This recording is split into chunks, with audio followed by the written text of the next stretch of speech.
Allez,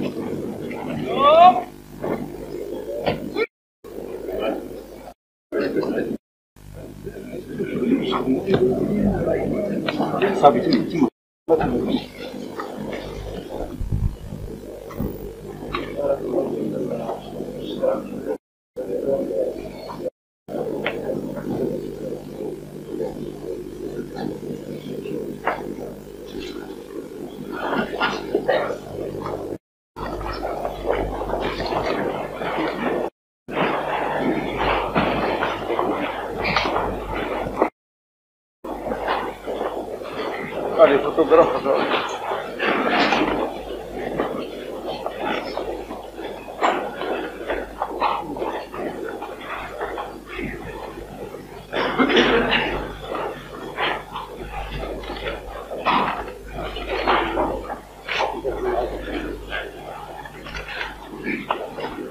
بسم الله الرحمن الرحيم. والصلاة والسلام على سيد المرسلين وعلى آله وصحبه أجمعين.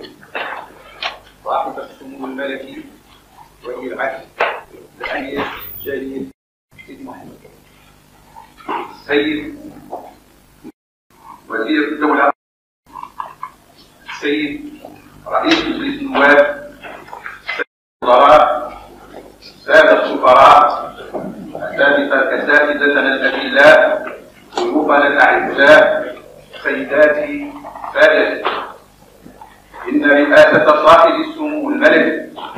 ولي العهد الأمير سيدي محمد في هذه الندوة وترأس سموه في جلستها الافتتاحية فيض الله أصدار اعتتاد تتمنى به كافة أعضاء مؤسسة عبد الرحيم بوعيد بالعلوم والثقافة ويذكرونه بصادق الامتنان والعرفان لجلالة والدكم حفظه الله. إنها فعلا يا صاحب السمو الملك التفات ساميا يعبر عن مدى العقل الذي خص به دائما صاحب الجلالة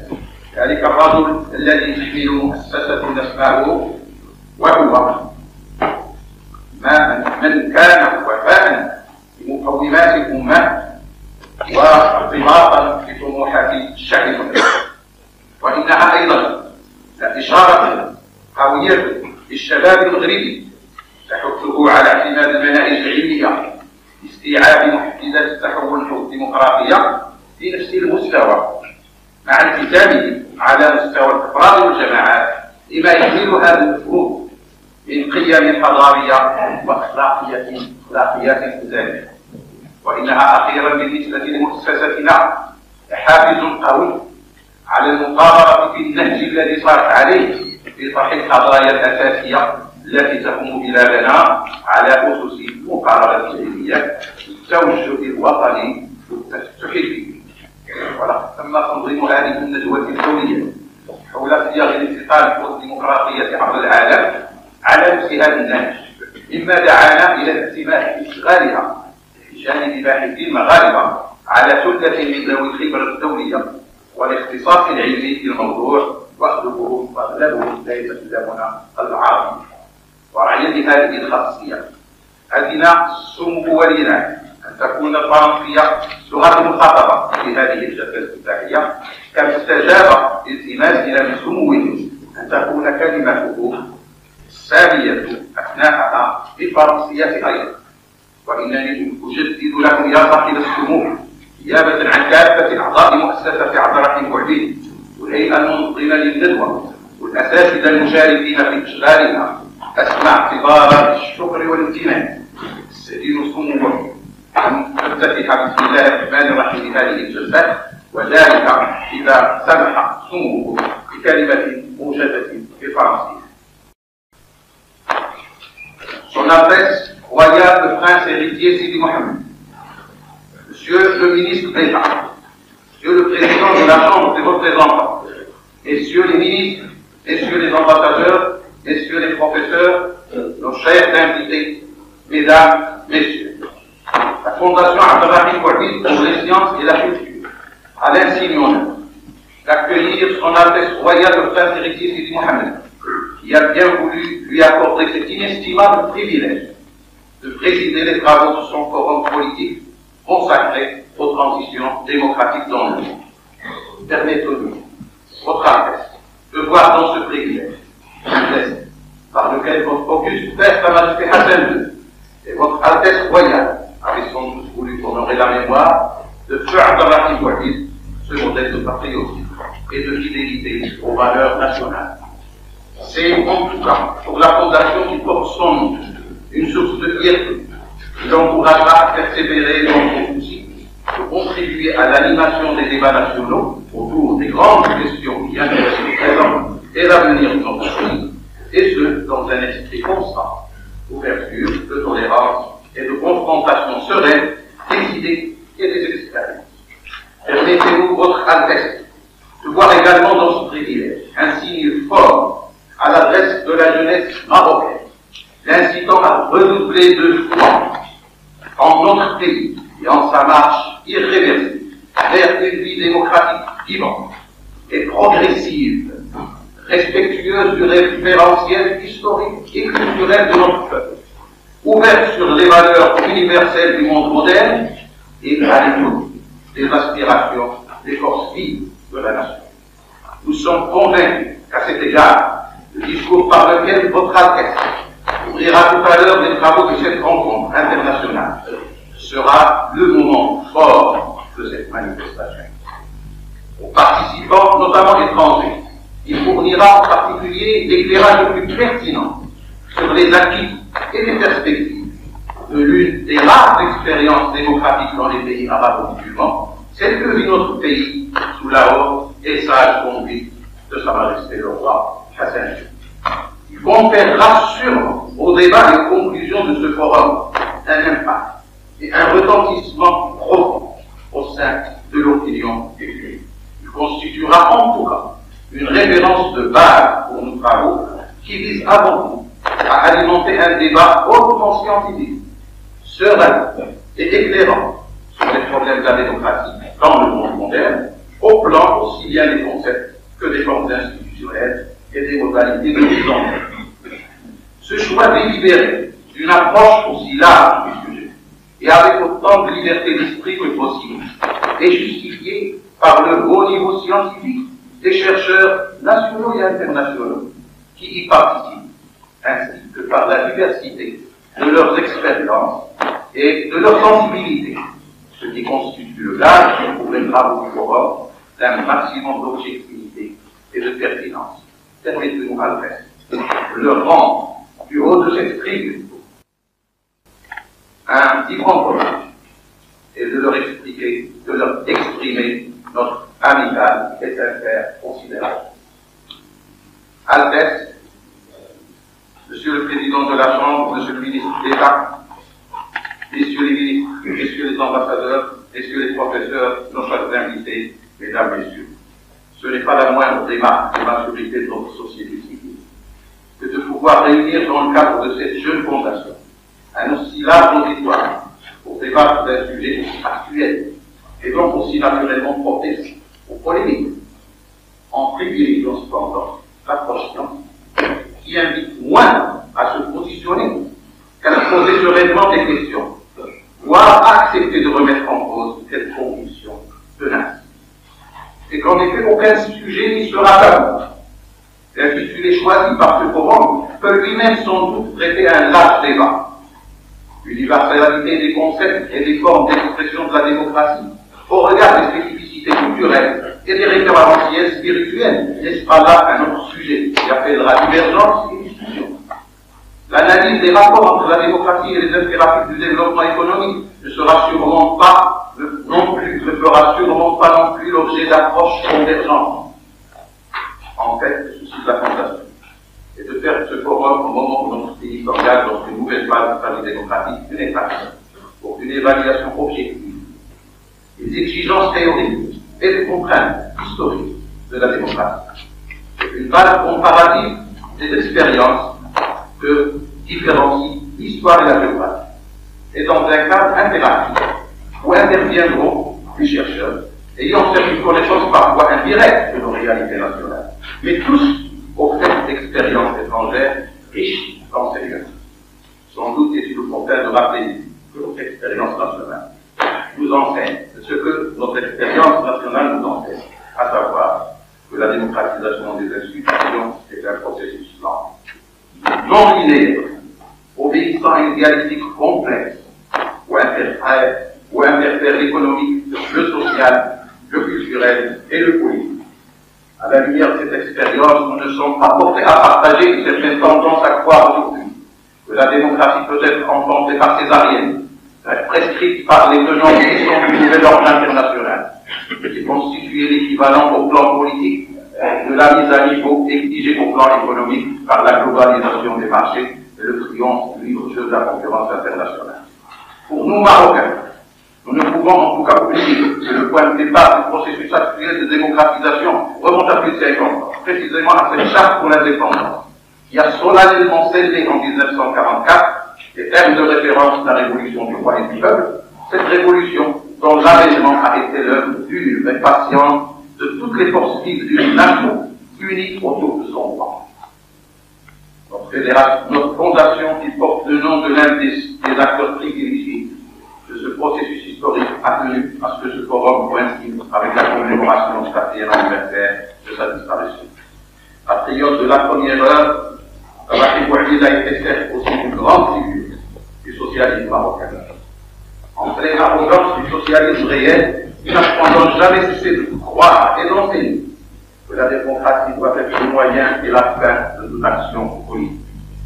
Peut-être, c'est parce qu'il était authentiquement socialiste, il était résolument démocrate.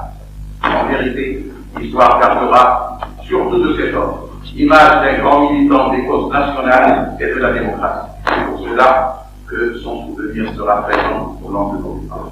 La présidence de ce forum, par votre Altesse royale, et votre ouverture de ces travaux laisseront chez nous, et chez tous ceux qui ont connu et aimé cet homme, un sentiment durable de légitime fierté. Nous vous prions, Altesse, d'agréer tout cela, l'expression de nos sincères et respectueux remerciements, et de bien pouvoir transmettre à Sa Majesté le roi Hassan II, que Dieu le préserve, celle de notre déférence et gratitude. Voilà.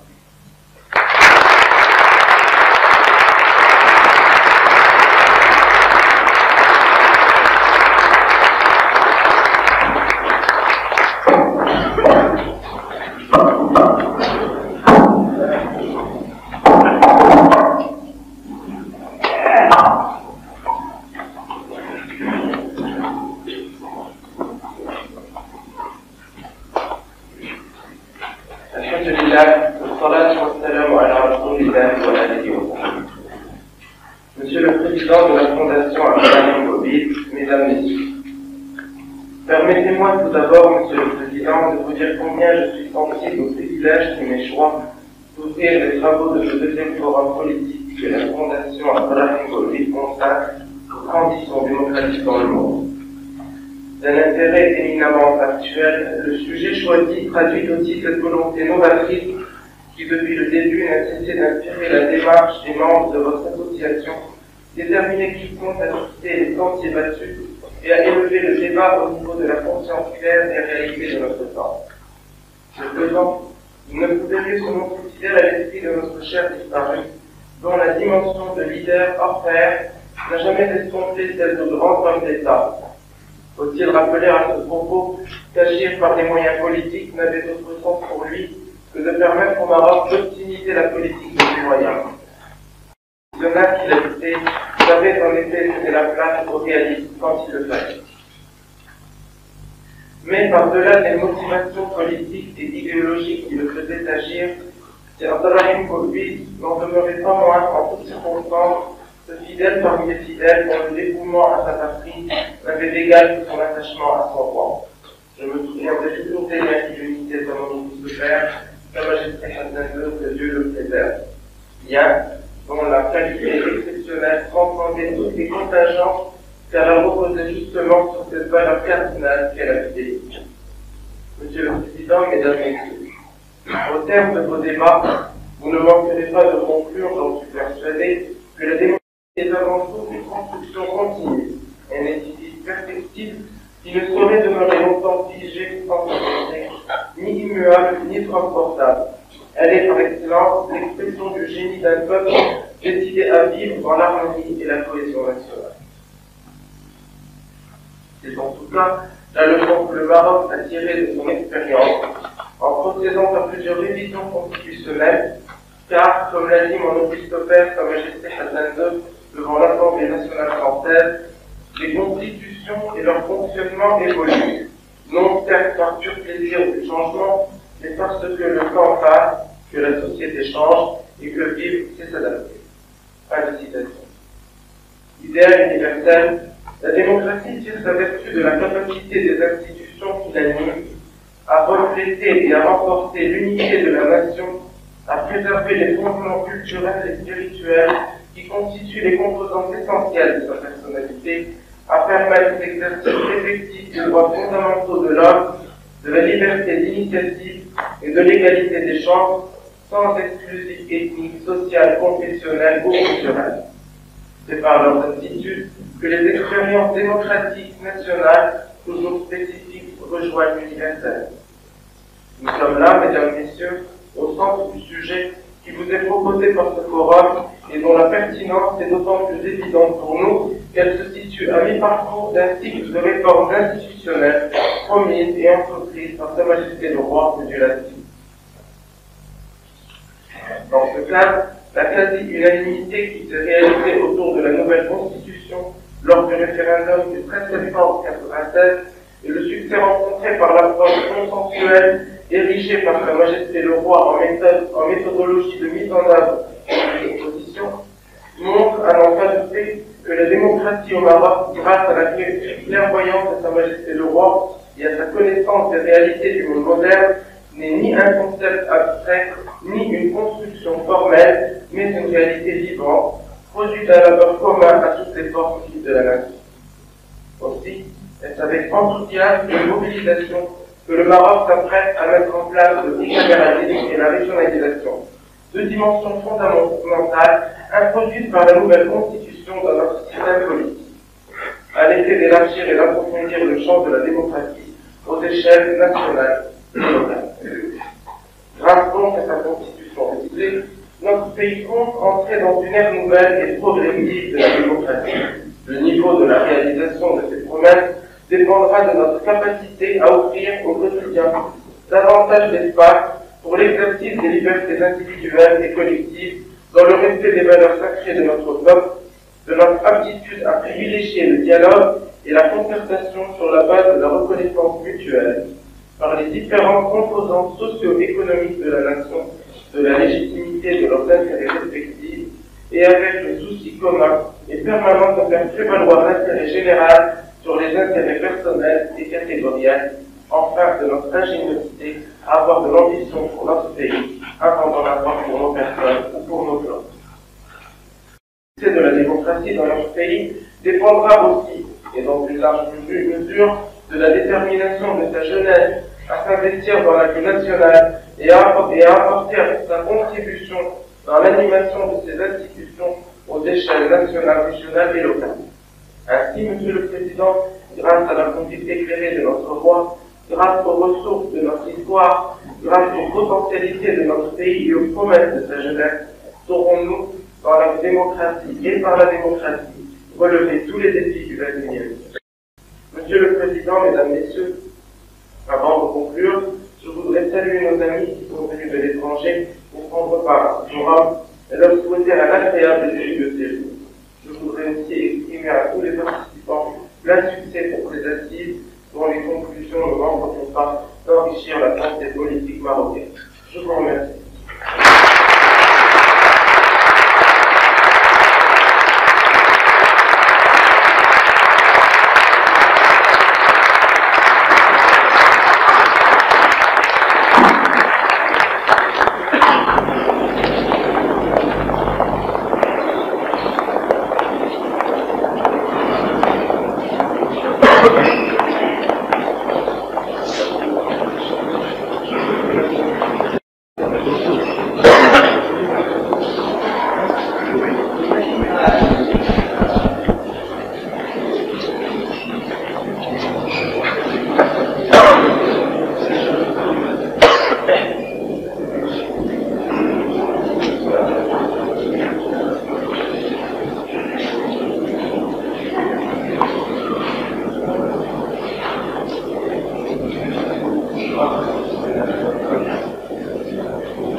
بقول لنا باباك مثلا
5000 فلاش 1000.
قبل ما تخرجوا تابوناو في لاشين ديالنا سور يوتيوب وبارطاجيو لو كونتوني في لي ريزو سوسيو وبلا ما تنساو ديروا جيم. وما فيها باس الا خليتو شي تعليق تعبروا فيه على ارائكم اقتراحاتكم وحتى انتقاداتكم.